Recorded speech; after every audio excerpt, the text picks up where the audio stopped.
You guys are really going to love this, honestly. So, guess what U.S. officials are doing now in South America? Do you know who they're visiting? They're visiting Venezuela, right?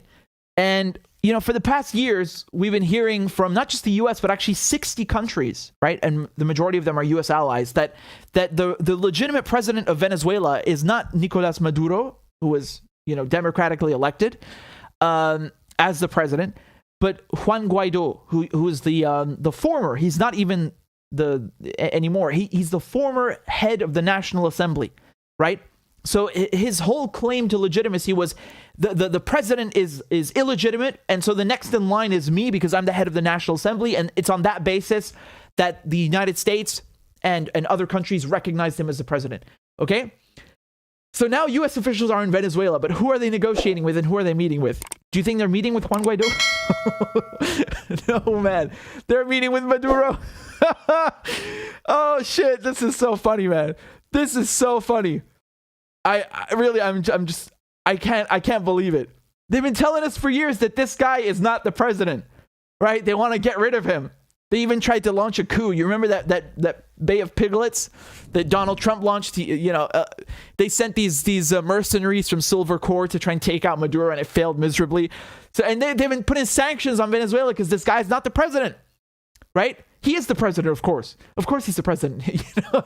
But the Americans want to get rid of him, and now all of a sudden they're meeting with him because of Ukraine, right? But again, just to highlight how ridiculous this is, look at this. This is from the State Department. This is under the Trump administration, okay? The recognition of Juan Guaido as Venezuela's interim president.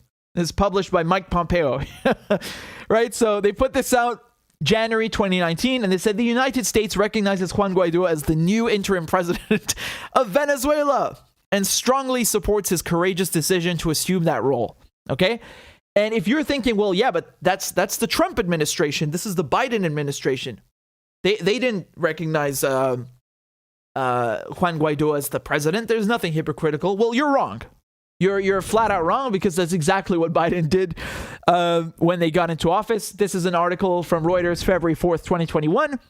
And the United States reaffirms support for Venezuela's Juan Guaido and sees no talks with Maduro. Okay, so the Biden administration reaffirmed U.S. recognition of opposition leader Guaido. It's this guy, right? Interestingly enough, no one in Venezuela even knows. That's like the worst president of all time, you know? So yeah, both the Trump and the Biden administrations, they recognize Guaido as the president, and yet, for some reason, they are not talking to him. They're talking to Maduro. I wonder why. And by the way, as I said before, Guaido is no longer the head of the National Assembly. His term finished, within the last year, in 2021. And the EU, who had also participated with this clown show, with this fucking circus. No, this guy over here that no one's heard of, he's the president of Venezuela. Guaido is the president. Even the EU, they were like, you know what, you just have no more claim to legitimacy. I'm sorry. We're going to stop with the circus now. And they let go. But the US didn't. The US didn't. So why are they meeting with Maduro? Well, it's because of the war in Ukraine, okay?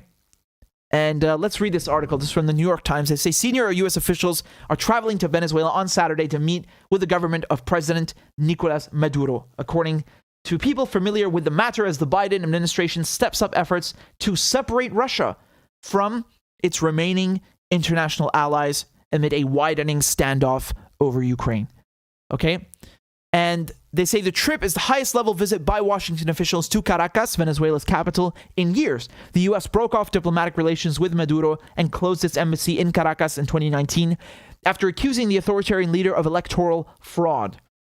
The Trump administration then tried to topple Mr. Maduro's government by sanctioning Venezuelan oil exports and the country's senior officials, and by recognizing the clown Juan Guaido, as we were just talking about. Maduro responded to the sanctions by seeking economic and diplomatic help from Russia, as well as from Iran and China. Russian energy companies and banks have been instrumental in allowing Venezuela to continue exporting oil, the country's biggest source of foreign currency, despite the sanctions, according to U.S. officials. Remember, just for context, Venezuela is not just an oil exporter. I mean, it has the largest reserves of oil. Obviously, because of sanctions, when you have sanctions, it makes it very difficult to make payments, right? Importing, exporting, replacement parts, whatever it is. It could be medical or related to the oil industry. It cripples everything. Education, you name it.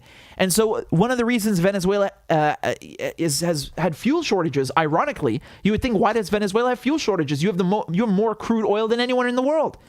Well, the thing is, they can't refine it. You can't just take crude and put it in a car. You have to refine it. And so Iran has been sending them fuel in exchange for gold, right? So just to give you an idea that Venezuela can make a lot of money, but and they know that, and that's why they sanctioned its oil. But Russia, Iran, and China, they've been ignoring the U.S. sanctions. Again, U.S. sanctions in this case are unilateral. They're illegal. They have no international legitimacy. And so Russia's invasion of Ukraine, the article continues, has prompted the U.S. to pay closer attention to President Vladimir Putin's allies in Latin America, which Washington believes could become security threats if the standoff with Russia deepens. And as Russia's economy craters, the U.S. is seizing on an opportunity to advance its agenda among Latin American autocracies that might start seeing Mr. Putin as an increasingly weak ally. When the U.S. and its allies began considering sanctions on Russian oil and gas exports this month to punish the country for devastation in Ukraine, prominent voices affiliated with both major American political parties pointed to Venezuela as a potential substitute. So you understand what's happening? The United States is worried. They're shitting their pants because the price of oil has gone through the roof. As I showed you, it's higher today than it's ever been since 2008, since the crash. And they're worried. You know, again, Europe has a gas problem. A lot of their gas comes from a problem in the terms of, the U.S. A lot of European gas comes from Russia. Russia can just turn off the valves, right? So Venezuela, as I told you, has a lot of oil. And they're thinking that right now they can get Maduro to turn on the Russians, right? So this is the game that's being played, okay? And it's all because of oil. It's not because they like Maduro. They know they look like clowns, but they need to do it for resources, right? So well-connected Republicans have been involved in talks about restarting the oil trade. Oh, by the way, I don't know if I mentioned this. This is, again, another important context. The United States used to be one of Venezuela's top customers, right? So Venezuela was not only just exporting oil to the whole world, but especially to the U.S., one of their top customers, right? So keep that in mind.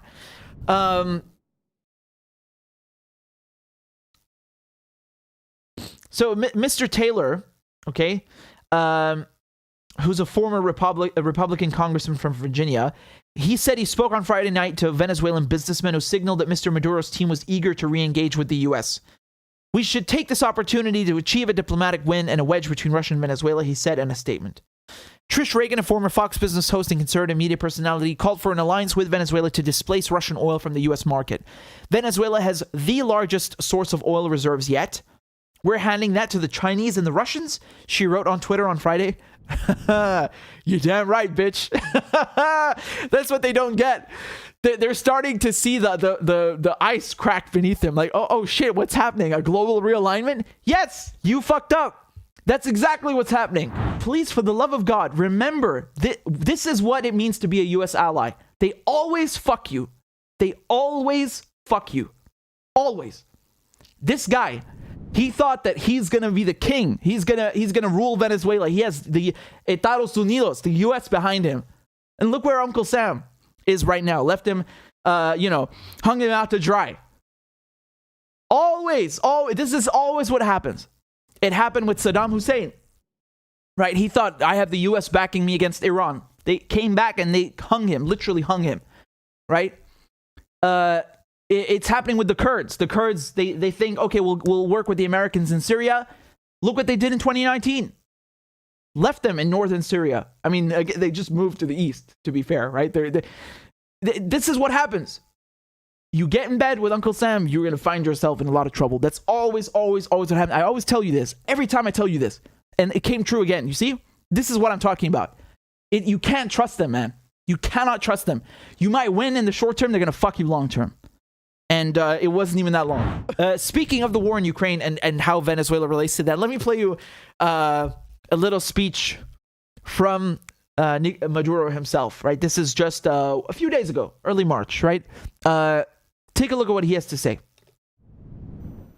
Biden amenaza con expropiar a lo que él llama oligarcas rusos. Multimillonarios rusos, capitalistas, son oligarcas. Y los multimillonarios estadounidenses, ¿cómo se llaman? Empresarios. ¿Cómo se llaman los multimillonarios europeos? ¿Cómo se llaman los multimillonarios de España? Porque hasta la prensa de centroizquierda de España llama a los ricos rusos oligarcas. Para que ustedes vean la manipulación. Ah, son oligarcas.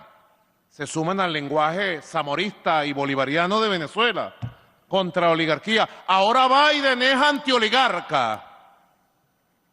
Ahora la élite europea pro-estadounidense es antioligárquica. Ahora ellos son antioligárquicas. Solamente le falta convertirse en antiimperialistas también. ¿Ah? Ahora son antiimperialistas. Biden es antioligárquico y antiimperialista. Para que ustedes vean la manipulación del lenguaje. Para que ustedes vean cómo se manipula la opinión pública internacional.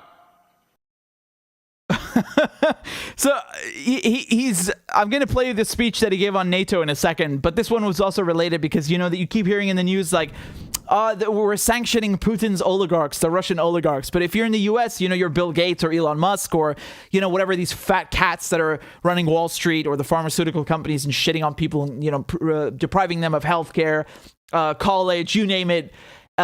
You know, they're just businessmen. They're entrepreneurs, right? It's like a nice thing to be stinking rich in capitalist America. But if you're stinking rich in Russia, you're an oligarch. You know? But there's another speech from Maduro that I wanted to play to you, where he talks about what's happening. Take a look. Y el presidente Putin viene denunciando ante el Consejo de Seguridad de la ONU que a Rusia pretenden rodearla, apuntar todas las armas de la OTAN sobre Rusia para en algún momento que se presenten las condiciones atacar y destruir a Rusia. ¿Y qué pretende el mundo? Que el presidente Putin se quede de brazos cruzados, no actúe en defensa de su pueblo. Por eso Venezuela anuncia todo su respaldo al presidente Vladimir Putin en la... Yeah, so I mean, to be fair, I'm gonna be very clear with you guys. They were saying in the article that Venezuela's distanced itself from Putin, right, over the war, and Maduro is saying here that Putin has Venezuela's full support. But look at the date that was posted. It's February 23rd, so it's a day before they started the special operation, as Putin calls it. Se quede de brazos cruzados, no actúe en defensa de su pueblo. Por eso Venezuela anuncia todo su respaldo al presidente Vladimir Putin en la defensa de la paz de Rusia, en la defensa de la paz de esa región, en la defensa valiente de su pueblo. La paz de Rusia es la paz del mundo y vamos a defender la paz del mundo. Repudiamos y rechazamos todos los planes para rodear militar y estratégicamente a Rusia. A Rusia se le tiene que respetar como se tiene que respetar a todos los pueblos del mundo. Nothing makes me happier, nothing, than seeing the oppressed, the marginalized of the world supporting each other. You know, Iran, Syria, Venezuela, Nicaragua, Cuba, Russia, China. This is the best thing that can happen, and this is what is happening. This is what is happening right before your very eyes. We are living in a very, very interesting time in history. Very interesting, right? That doesn't mean a time that's void of tragedies. No. On the contrary, it is those tragedies which are provoking this global realignment. Make no mistake. But I just wanted to play this to you for context because I think it is important to tell you what Venezuela's ties with Russia are and what its former ties were with the U.S. in terms of exports, right?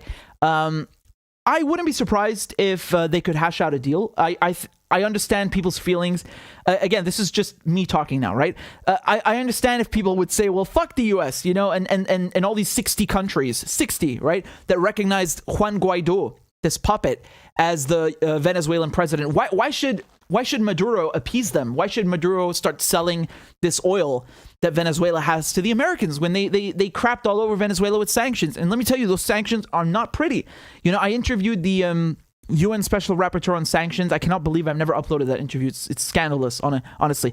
It's I think almost a year old. It was from a television program, but it's just as valid. It doesn't change anything she said, right? Because she went there to Venezuela. She saw the effect of sanctions. I mean, you know, like, people do not even have pencils to fucking write with in school because of these sanctions. And we haven't even gotten to the fuel and the food shortages, right?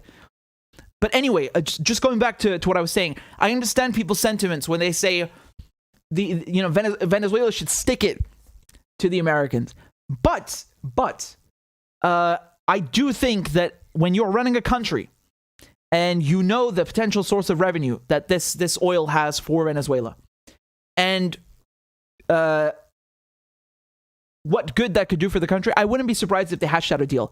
Now, however, if that means abandoning Russia, no, that obviously is not an option, and I would be very surprised if Maduro took that route, which is what the Americans want. The Americans, you have to understand something. The Americans are not gonna lift the sanctions, you know, unless you're not gonna get out of the alligator's mouth and the alligator's grip unless you sell out. That's very likely what's happening, and the Americans are not stupid.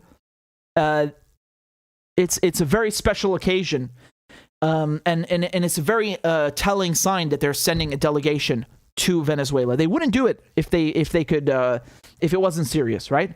But for the U.S. to lift sanctions and start taking Venezuelan oil again, let me tell you something, man. That's not going to happen unless Venezuela severely compromises. That's how it goes. It's like the mob. It's the mafia. You have to look at this through that lens, because that is fundamentally how it works. And I don't expect, I would be very surprised if Venezuela did that. I think the Venezuelans know, Maduro knows, that in the short term, yes, it would be very profitable to let the U.S. lift the sanctions. You could start not just selling the oil, but of course importing all replacement parts, medical parts, you name it, right? It opens up so many possibilities, because that's how bad sanctions are. They really limit you. But in the long term, you don't want to be with the U.S. The U.S. and the West, they're winning right now. That could change tomorrow. It could change in 10 years, but it's going to change. And the winners that are going to emerge from this global realignment, right? That it's not the U.S. No, it's Russia, it's China, it's Iran, and it's all their allies.